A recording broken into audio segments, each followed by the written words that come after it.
And he just admitted, the leader, they can't coexist. We are unable to, because apparently they're too moral, they're too smart, they're too intelligent. Suck my whole booty cheeks from left to right and everything in between the crack. Yaps. It's in the name. The CEO has uploaded. Let's hear what he has to say, huh?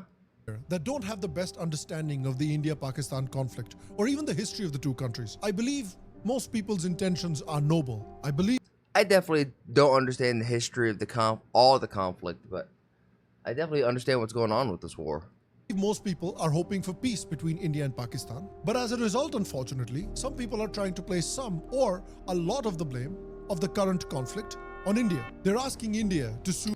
I really feel like none of the current, what's happening right now, has anything to do with Indian actions, right? They're just reciprocating the actions that were given to them because Pakistan did something very similar to a certain music festival where there was just people at a music festival enjoying life, enjoying love and happiness. In India, it was in Pelagram where people were out in the sun with their families, with the kids, enjoying the park. And then all of a sudden, these guys came out and asked, are you Hindu or are you Muslim? And then if you answered wrong in their eyes, you died. But, breaking news, India's Rashtriya Rifles eliminated 3 terrorists who were linked to that Pahelgam attack. I know it's blurred, the image is blurred out, and there's lines over the face so you can't see. But the dudes that were flexing about killing, women, children, and murdering husbands in front of wives, those dudes are now dancing in hell.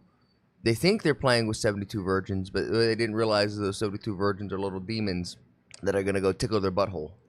For peace. But the problem with that is that Pakistan keeps showing you their colors over and over again. And for some reason, the world either ignores it or simply isn't aware of it. So hopefully, I can help. As you may have seen, after the brutal terror attack in Pahalgam, I hate this too because Pakistan does show its true colors. They made a ceasefire agreement with us to get money, to get like $1 billion loan, and then guess what? The moment they get it, bada boom, bada bing, they start attacking again.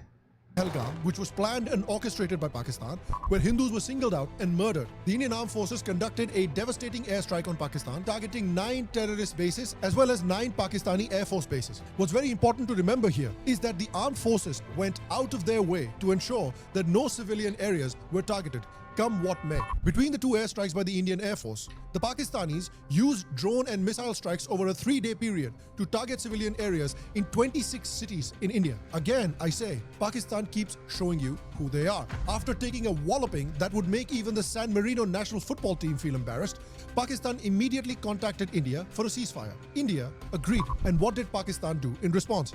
Barely an hour after the ceasefire was announced, Pakistan attempted more shelling and drone strikes near civilian areas in India. Again, once more, when this happened in real time, you can go back and watch my videos. I was like, sweet, we got a ceasefire. And then they broke the ceasefire, and I was like, we got to turn them into a parking lot, which sucks because it's like it needs to be precise because and you guys are yelling at me in the comments beforehand that there are people in Pakistan, the everyday people, who are celebrating their victories, right? Or quote unquote victory. Obviously, it's not a victory in our eyes, but there's also a lot of people who aren't on the internet, who aren't being shown on the internet, who just want this conflict to be over and done with. And it seems like everyone else in the world does except for Pakistan. And Pakistan keeps showing you who they are. Because since October 7th, there's been a lot of discussion globally about the immorality of targeting civilians during a conflict. Any targeting of civilians by Hamas or Israel has been rightfully condemned.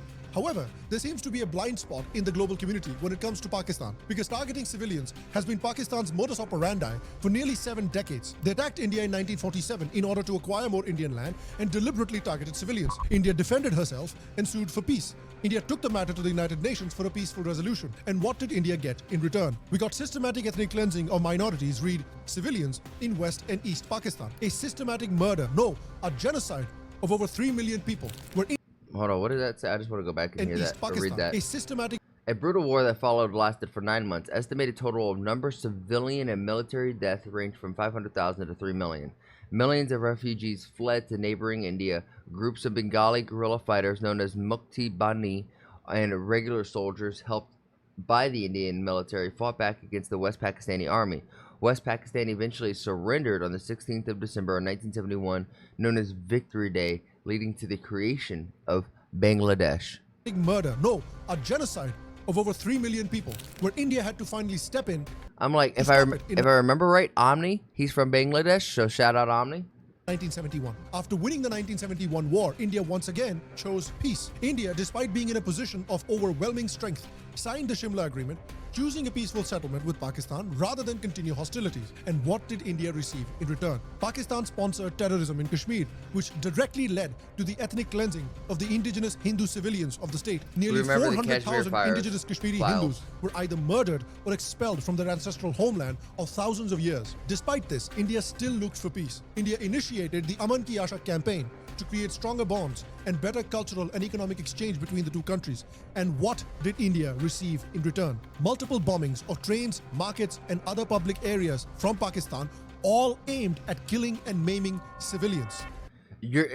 Eventually, India is going to have to respond with more force than Pakistan can respond with.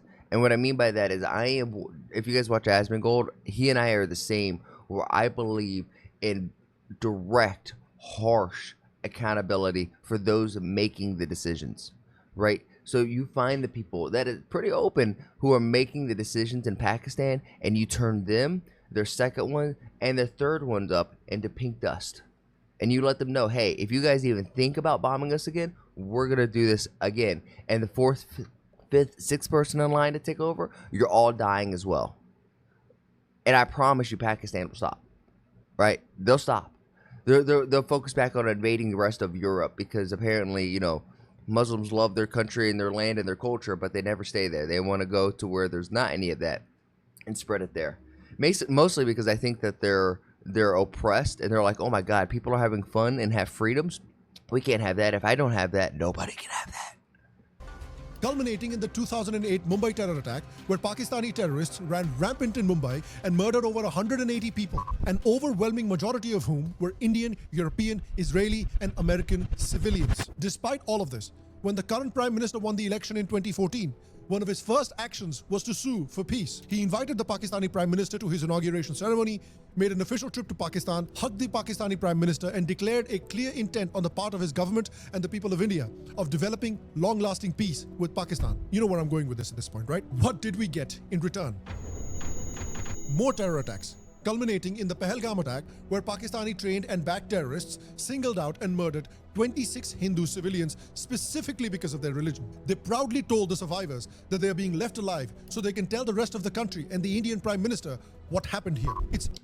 That is something out of an anime. Like, that is just straight up evil. And you have to fight evil with good, right? And sometimes good is doing violence. Maybe not violence is the right word. Self-defense, retaliation. I don't want to say revenge, but you got to get your lick back. Very, very important for the world to understand that this is the kind of country and regime that we are dealing with here. To their credit, both the left-wing and the right-wing political parties in India have reached out their hand to Pakistan and tried to make peace. And what India has received in return has been unadulterated, nuclear-grade religious bigotry and the constant targeting of civilians. See, the thing that people don't It has been nuclear-grade bigotry for sure. Understand about India and Pakistan is that India is the country that has a military. America is a country that has a military. Peru, Mexico, Vietnam are countries that have militaries. Pakistan is an Islamist military that owns a country, that rules over a landmass. I use the word Islamist responsibly because the most important man in Pakistan, Pakistani General Asim Munir, just days before the Pahalgam attacks, waxed eloquently about the two-nation theory and the Pakistani army and the Pakistani public's undying belief in the two-nation theory, that the Hindus and Muslims are two completely different civilizations and people and simply cannot coexist, and that it is the sacred duty of the Muslims to subdue or destroy the disbelieving Indians. Isn't, you know what I'm saying? I'm not saying it's all Muslims or Islamists. I'm not saying it is, but it's always them. And he just admitted, the leader, they can't coexist. We are unable to, because apparently they're too moral, they're too smart, they're too intelligent. Suck my whole booty cheeks from left to right and everything in between the crack. These people This idea needs to be eradicated from this planet. We are different from the We could legitimately, I feel like we, even like America, China, Russia, all of these very large, ego-filled religions with tons of pride, or cultures with tons of pride, can coexist and live together, even with all of our differences. It's only this group, and they're the ones who are outspoken saying, nah, we can't coexist. You got to think the way we think. And you know what they got in retaliation of that? Pretty sure that they got their nuclear bombs, or one of the bases, bombed. So this guy thinks he was right. An earthquake was caused due to India hitting, using a missile to hit near a nuclear facility in Pakistan to warn what they are capable of. Honestly, I think they should have just hit their own nukes and caused them to explode and have that little chain reaction. This is just to prove why Pakistan shouldn't have any nukes. And I get that Ukraine and Russia both have nukes, but no one's worried about them using it. I think it's just because Russia is so much larger than Ukraine. We know that it's not going to really escalate to that. With India and Pakistan, you can't trust Pakistan. We could trust India if Modi says they're not going to use the nukes. Unfortunately, I trust him. I don't think that's going to be a diversion so they can use the nukes on Pakistan. I feel like Pakistan says they're not going to use the nukes. Guess what? They're thinking about using them nukes. Hindus in every possible aspect of life. Our religion is different. Our customs are different. Our traditions are different. Our thoughts are different. Our ambitions are different. That was the foundation of the two-nation theory that was laid there. That we are two nations. We are not one nation. So because of that, that is so bad, right? Like, that's not leadership. Hey, all of these people here, no, some of them are others. Forefathers, they struggled, mounted that incessant struggle to create this country. Our forefathers, they have sacrificed immensely, and we have sacrificed a lot for the creation of this country, and we know how to defend it. The point of this historical lesson was to I don't think you know how to defend it, right? I just think you know how to create conflict. I don't think you care about defending. show you that we're not dealing with a regular country. And in fairness, I don't think he gives a crap about any of his actual people, right? I think he's just a selfish coward of a man. We're dealing with a bully. That's who a that bully is. that targets defenseless civilians to attain its religious and political goals. The only way to deal with a bully like this, especially if you've been bullied in your own life, is to stand up to the bully. In this No, he's right. You punch the bully in the face, they're going to get shocked. They're going to go, what the heck happened? And then you full on attack to where they're begging on their hands and knees. And then you look at them and you remind them, look at the mirror every day for the rest of your life and understand that the only thing you're going to see in that reflection is a clown and is a pathetic little man. Now run away with your tail between your legs. And if he tries to talk back, slap him across the mouth because you've already inserted your dominance. example of the bully, the international community was supposed to be the school administration who was Thanks. supposed to protect people from being bullied. However, the international community has not only turned a blind eye to the victims of this bully, but over the last few decades have provided this bully with billions of dollars with virtually no strings attached, ensuring that the bully never really learns their lesson. So the victims of the bully, in this case India, has no choice but to stand alone and stand up for themselves. Hopefully, this explains India's actions over the last week, and I hope that if the people talking about peace between India and Pakistan are genuine actors who genuinely wish for peace, then they would show the same anger and horror about the targeting of civilians that they have been expressing in the Israel-Hamas conflict. Pakistan for the last 70 years and multiple times in the last week has shown you its true face. You would be blind or disingenuous not to see it. You'd definitely be disingenuous. And like, I'm thinking in my head, what does Pakistan even have to offer? I know they're like an agricultural country that, you know, depends on their crops and whatnot. I don't know how much longer that's going to be with India kind of messing with their water supply. I hope India continues to restrict it. I understand that they kind of flooded. They released a lot of water all at once. So I don't know. I'm going to be curious. We're going to continue to follow this conflict through the ups and downs. But really, I just wanted to get to a point in this video where we could talk about, like, yo, did India hit one of Pakistan's nuclear facilities because of these earthquakes that are happening over in Pakistan, or were they testing something to get ready to escalate this even more so? Because I don't know about you guys, but I genuinely have, like, in the back of my head, I have a fear that this could escalate into, like, a legitimate World War III. And I just don't understand how Pakistan at this point in time has any friends in the world. They just lie, they backstab, they can't coexist with you unless you think the way that they think. Like, they just need to be turned into pink dust. And by they, not the people. just the government officials and the people higher up in the military who are making these decisions. You want to go fight? You go fight. Now I'm all fired up. I'm going to do my best to end out this video on a high note, so I want you guys to make somebody laugh today, because there's enough hate, there's enough vitriol, there's enough stuff that'll just make your blood freaking boil. So spread some love, spread some laughter, spread joy today. Make somebody laugh, and I'll see you guys in the next one. Peace.